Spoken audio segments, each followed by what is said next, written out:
Baiklah pemirsa PAL TV, untuk membahas lebih lanjut terkait stok beras di Sumatera Selatan, saat ini kita sudah terhubung bersama Pak Ruzwan Effendi, Kepala Dinas Ketahanan Pangan dan Peternakan Provinsi Sumatera Selatan.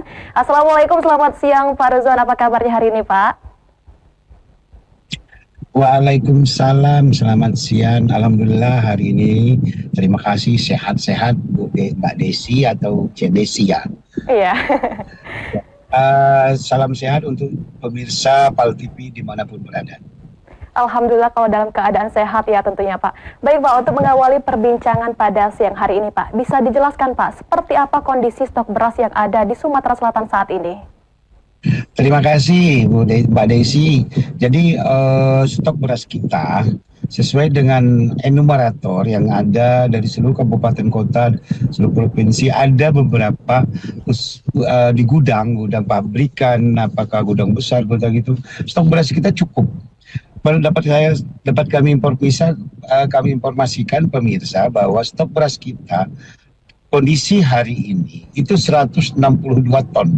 Itu ada di Bulog, kemudian ada di pabrik-pabrikan penggilingan besar. Belum juga yang tercatat di penggilingan padi. Nah, ini menunjukkan apa? Dengan angka 162.000 ton, itu berarti kita 3 bulan ke depan tanpa ada panen, kita cukup gitu loh. Padahal kondisi sekarang Sumatera Selatan ada beberapa kabupaten yang panen gitu. Oku Timur, Oki, dan juga ada sebagian dari OI yang sudah mulai panen, bahkan sudah hampir selesai panen. Berarti dalam kondisi tersebut, insya Allah kita tidak akan kekurangan dari bahan pokok khususnya beras. Berarti untuk ketersediaan beras lokal sendiri itu tidak ada ketergantungan dari daerah lain tentunya ya Pak? Oh tidak, kita dapat informasikan bahwa Mbak Desi, Sumatera Selatan ini kan penghasil beras nomor 5 di Indonesia toh. Sedangkan kebutuhan kita cuma separuhnya dari 1.600.000 ton, lebih kurang itu. Sedangkan kita manfaatkan untuk konsumsi kita sendiri hanya 800-an ton, 800.000 ton maksud kami. Berarti ada 800.000 yang kita malah menyuplai keluar itu. Kalau kita bicara soal ketersediaan Pak, tentunya untuk ketersediaan dari Sumsel sendiri itu untuk berapa lama itu sekitar 3 bulan ya tentunya Pak. Nah Pak, kalau misalkan kita beralih ke berapa rata-rata kebutuhan beras yang ada dikonsumsi setiap bulannya seperti apa Pak di Sumatera Selatan? Jadi gini, kalau perhitungan kita ya secara Susenas atau statistik bahwa setiap manusia yang ada di Sumatera Selatan ini mengkonsumsi beras 90 kg per kapita per tahun. Saya yang katanya agak gemoy kayak gini, kemudian Mbak Desi, itu sama, kita pukul rata. Berarti dengan jumlah penduduk kita hampir 9 juta, itu kebutuhan kita per hari itu lebih kurang 2.200 ton. Berarti kalau 3 bulan, sebulan berarti lebih kurang 66.000 ton karena 70.000 ton. Nah, tadi saya sebutkan bahwa kita punya 162.000 ton, berarti kita bisa memenuhi kebutuhan untuk 3 bulan sampai 4 bulan ke depan. Berarti untuk ketersediaan kita di Sumatera Selatan ini untuk mencukupi 3 bulan ke depan tentunya. Nah Pak, kalau misalkan Sumatera Selatan emang Sumatera Selatan ini sebagai lumbung pangan kelima ya Pak. Ya. Namun di sisi lain harga beras masih tinggi Pak. Apa faktor utama penyebabnya? Nah, jadi gini, ini kan bahwa beras ini kan ada yang namanya GKP. GKP itu gabah kering panen. Jadi gabah kering panen itu kan itu oleh pemerintah dengan inequality itu 6.500 harganya. Kalau 6.500, kalau rendemennya dia bagus, mungkin dia akan bisa ditekan harganya. Tapi kalau rendemennya kurang bagus, itu jadi kalau misalnya kita belinya 1 ton, setelah jadi beras tinggal 500 kilo, otomatis modal kita juga minimal itu harus 6,5 kali 2 gitu loh. Nah, tetapi ada beberapa produsen yang memang mengeluarkan produknya ada yang premium maupun medium. Kondisi di Sumatera Selatan sebenarnya masih baik-baik saja dengan harga yang ada. Kalau dia misalnya 16, itu mungkin ada kelas beras-beras tertentu. Tapi kalau dia 15, 14.900 atau 15, itu memang harga-harga yang sudah diatur oleh pemerintah gitu loh, khusus untuk wilayah Sumatera Selatan atau zona 1 istilahnya. Berarti untuk harga sendiri di Sumatera Selatan terbilang aman ya Pak. Misalkan ada yang harga tinggi Pak. Dari solusi sendiri upaya yang dilakukan agar harga beras di Sumatera Selatan dapat terus jaga seperti apa Pak? Jadi gini, ada program pemerintah yang namanya operasi pasar, kemudian gerakan pangan murah, eh, pasar murah, itu yang nanti yang ada akan kita lakukan. Dan insya Allah dalam beberapa minggu ke depan untuk mengantisipasi tersebut, kita akan melakukan namanya operasi pasar. Operasi pasar itu kira-kira mungkin akan dilakukan pada pada bulan September inilah, mungkin dari mulai tanggal 18 dan di beberapa titik. Sedangkan kita juga setiap minggu juga dari kawan-kawan dari TNI dan juga dari Polri, kita selalu mengadakan pasar di Polres masing-masing, di Polsek, koordinasi dengan Bulog dan Dinas Pangan yang mengurus pangan di kabupaten masing-masing. Sehingga Sumatera Selatan tidak termasuk kabupaten, provinsi dan kabupaten yang perlu harus selalu diintervensi. Gitu loh. Berarti untuk pantauan dari dinas sendiri daerah di Sumatera Selatan ini Pak, yang kebutuhan berasnya cukup tinggi dan butuh perhatian khusus di daerah mana Pak?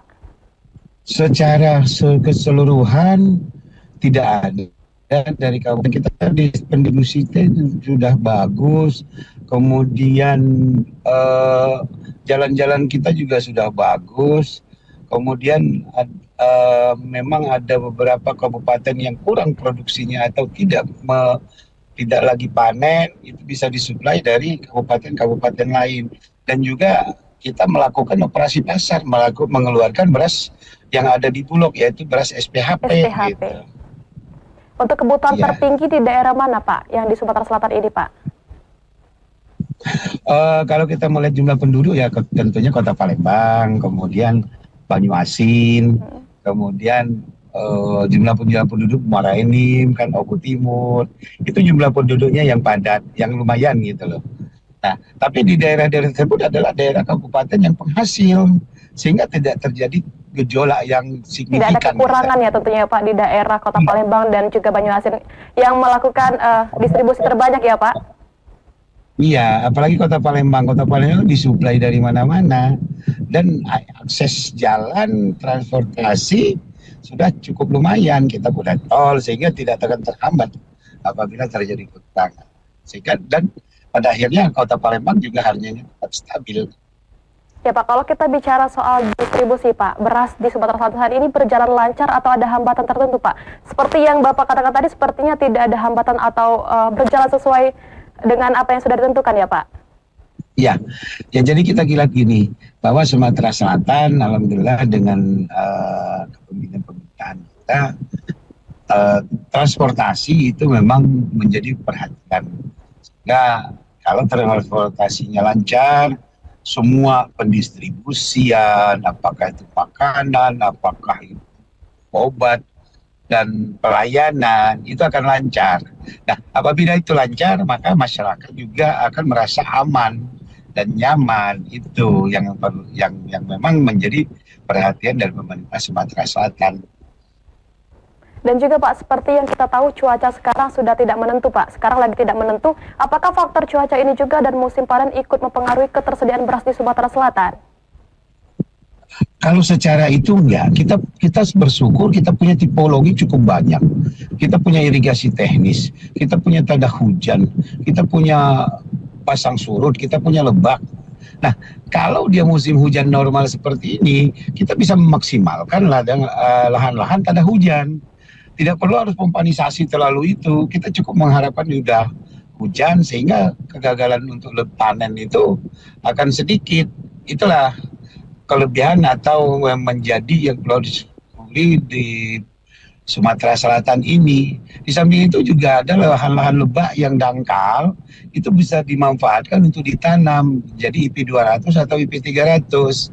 Nah, sehingga kalau dengan kondisi sekarang, kita tidak perlu harus memaksimalkan pompanisasi atau pemanfaatan air yang itu berlebih karena kita sudah diguyur oleh hujan. Dan insya Allah akan cukup berhasil produksinya gitu. Berarti untuk faktor cuaca sendiri tidak mempengaruhi untuk musim panen ini sendiri ya Pak. Nah Pak, kalau kita bicara, baik boleh Pak. Kalau kondisi sekarang, insya Allah kita nggak akan terpengaruh. Tapi kalau kondisi kemarau, nah itu yang perlu harus teknologi, inovasi yang harus kita manfaatkan, pompanisasi, cepat tanam, yang harus dilakukan. Kalau sekarang insya Allah enggak, karena kemaraunya kemarau basah istilahnya. Yang pasti ada solusi yang dilakukan oleh dinas sendiri ya Pak untuk melakukan permasalahan tersebut. Pak, kita bicara soal jangka panjang Pak. Apa strategi dinas untuk mempertahankan Sumatera Selatan ini sebagai lumbung pangan nasional Pak? Kita tadi kan lumbung pangan kelima ya Pak. Jadi ada beberapa hal. Pertama, ya tentunya kita harus ada tiga sebenarnya, intensifikasi, ekstensifikasi, dan diversifikasi. Nah, intensifikasi itu yang harus kita lakukan. Tentunya dengan cara apa? Dengan cara pemupukan yang tepat, penggunaan benih, percepatan tanam, teknologi, gitu. Itu yang harus kita lakukan. Sehingga intensifikasi itu akan meningkatkan produktivitas dan juga akan meningkatkan indeks pertanaman. Dari IP 100 menjadi 200, IP 200 menjadi IP 300. Kalau itu bisa kita laksanakan, dan insya Allah itu akan kita laksanakan, maka yang lahannya misalnya 100 hektar, itu bisa ditanam 3 kali, berarti dalam 1 tahun ada 300 hektar. Yang selama ini mungkin baru 200. Itu intensifikasi. Ekstensifikasi apa? Dengan pemanfaatan lahan-lahan baru. Dengan cara cetak sawah atau memaksimalkan lahan-lahan yang ada, yang terbengkalai atau marginal dengan teknologi penggunaan pupuk pengolahan lahan. Nah, itu juga akan meningkatkan atau mempertahankan produksi kita. Dan yang terakhir apa? Diversifikasi. Diversifikasi apa? Diversifikasi itu adalah merubah mindset atau memanfaatkan pangan-pangan lokal dengan tidak mengkonsumsi beras atau mengurangi beras. Nah, ini dengan apa? Kita kan banyak sumber karbo. Karbo itu kalau di ketahanan pangan itu namanya B2SA, beragam, bergizi, seimbang, dan aman. Kenyang, tidak harus nasi. Itu, dan habiskan. Jadi kalau kita misalnya diversifikasi, yang selama ini memang orang akan berpikir, pemirsa juga merasa bahwa kalau nggak makan nasi nggak kenyang. Ya nggak ada masalah. Tapi kalau kita kurangi, kita makan karbohidratnya itu juga kita akan menghindari penyakit.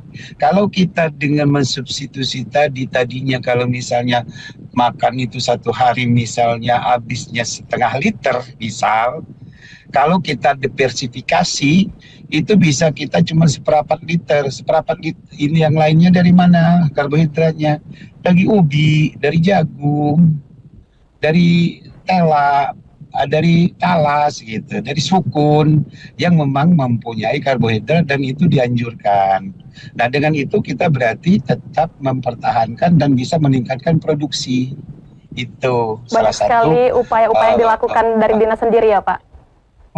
Dan harus, karena juga pemerintah ada perpres yang bercepatan pemanfaatan pangan lokal. Dengan pangan lokal itu kita bisa menekan kebutuhan kita yang selalu mengandalkan beras misalnya.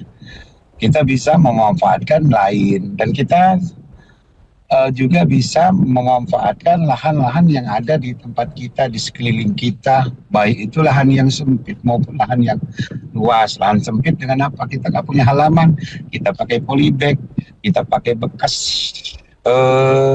aqua dan sebagainya. Gitu. Banyak cara ya Pak untuk memproduksi beras itu sendiri. Iya. Banyak cara tentunya Pak untuk memproduksi beras itu sendiri. Baik Pak, Pasti, Tahu pasti. Pak, harga beras sangat berdampak bagi masyarakat kecil. Apa pesan Bapak agar masyarakat tidak resah dengan kondisi saat ini Pak? Boleh Pak disampaikan pesannya Pak? Terima kasih. Eh, Kalau dia petani, kami mengimbau kepada seluruh petani itu jangan menjual hasilnya seluruhnya. Tinggalkan untuk kebutuhan kita sehingga kita tidak akan pernah merasakan bahwa beras itu mahal karena kita punya stok. Ini petani. Kedua, yang untuk masyarakat kecil yang ada di desa yang tidak bertani atau apa, memanfaatkan beras medium berupa SPHP, harga murah, disubsidi dan enak rasanya. Seperti yang mungkin sering kita dengar itu. Nah, dengan memanfaatkan itu kita akan menghindari hal-hal yang tidak diinginkan, misalnya panik buying, smart buying aja, bahwa yakinlah pemirsa Pal TV dimanapun berada, pemerintah Sumatera Selatan tidak akan pernah membiarkan masyarakatnya kesusahan.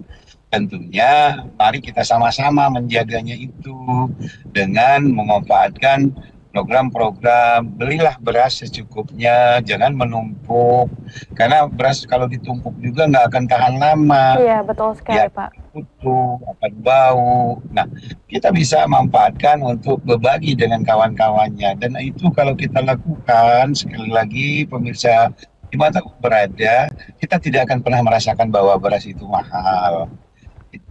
Yang di supermarket itu biarin orang aja lah. Atau kita itu tadi diversifikasi, mengurangi kebutuhan beras. Karena ada ketela pohon di kita, atau ada singkong di itu, atau ada tanaman jagung di selingan-selingan gitu lah. Kan tinggal bagaimana kita buat pergedel jagungnya, udah enak. Kau perlu harus makan nasi. Kalau makan nasi, lauknya pergedel jagung, itu berarti karbohidrat, lauk karbohidrat. Atau makan nasi pakai mie, sama aja. Itu. Jangan-jangan Mbak Desi makan itu. Baik Pak, seperti yang Bapak sampaikan tadi bahwa untuk pesan masyarakat itu, untuk petani sendiri harus meninggalkan stok berasnya pribadi untuk mengkonsumsi pribadi ya tentunya Pak, dan untuk masyarakat harus memanfaatkan program-program misalkan pasar murah dan lain sebagainya ya Pak. Iya, Pak, sebagai penutup Pak, apa himbauan Bapak untuk masyarakat Sumatera Selatan terkait ketersediaan dan konsumsi beras saat ini Pak? Boleh Pak disampaikan himbauannya? Terima kasih Mbak Desi. Pemirsa Pal TV dimanapun berada, pemerintah selalu menjaga kebutuhan pokoknya dengan cara apapun, apakah itu mendatangkan dari luar, dan juga pemerintah apabila terjadi kenaikan harga akan melakukan gerakan-gerakan yang akan menstabilkan harga. Untuk itu kami mengharapkan kepada seluruh masyarakat jangan panik, jangan takut tidak kebagian. Pasti stok kita cukup, beras kita cukup, bawang kita cukup. Kalau memang kurang, yuk kita tanam di halaman masing-masing. Insya Allah itu akan bermanfaat. Dan mohon izin, mohon maaf ibu-ibu, kalau kita punya tanaman sendiri pasti tidak akan ribut sama suaminya atau sama itu. Itu duit aku kurang karena beli cabai mahal. Tapi kalau kita tanam sendiri, cabai apapun, kita bisa manfaatkan pekarangan. Insya Allah kita tidak akan pernah merasakan hal tersebut. Jadi manfaatkanlah, dan yuk sama-sama membangun Sumatera Selatan. Salah satu programnya itu GSMP, Gerakan Sumsel Mandiri Pangan, dengan memanfaatkan lahan-lahan pekarangan. Dan kalau ada benih bibit, bisa berkomunikasi dengan Dinas Ketahanan Pangan dan Peternakan atau dengan Dinas Pertanian, Tanaman Pangan dan Hortikultura Provinsi Sumatera Selatan. Itu saja mungkin Mbak Desi. Baik, terima kasih Bapak. Tetap jaga semangat, tetap jaga kesehatan. Yuk kita bangun sama-sama Sumatera Selatan dari sisi kita masing-masing. Baik, terima kasih Pak, himbauan dan juga pesan yang disampaikan bahwa kita harus memanfaatkan program-program yang ada dan memanfaatkan lahan yang tentunya Pak. Baik, terima kasih Pak Rozan Effendi. Semoga informasi yang kita sampaikan dapat memberikan gambaran terkait kondisi stok beras di Sumatera Selatan dan juga menjadi pegangan bagi kita semua untuk tetap tenang dan bijak dalam menghadapi situasi saat ini.